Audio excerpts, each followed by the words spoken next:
everyone, my name is Xander, and my story is called The Cookie That Made a Friend. There was a boy named Daniel. He loved cookies more than everything. Every day, his mom gave him a cookie. He always said, "This cookie is mine." One rainy day, Daniel saw a boy in the cafeteria. The boy had old clothes and no food to eat. He looked very sad. Daniel looked at his cookie. He wants to eat it, but he felt bad.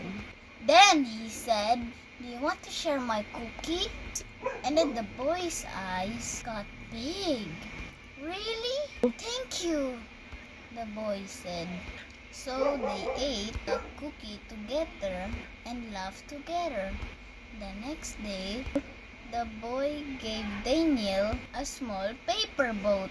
"Thank you so much for being kind to me," the boy said. Daniel smiled. He learned that being kind that can make a new friend.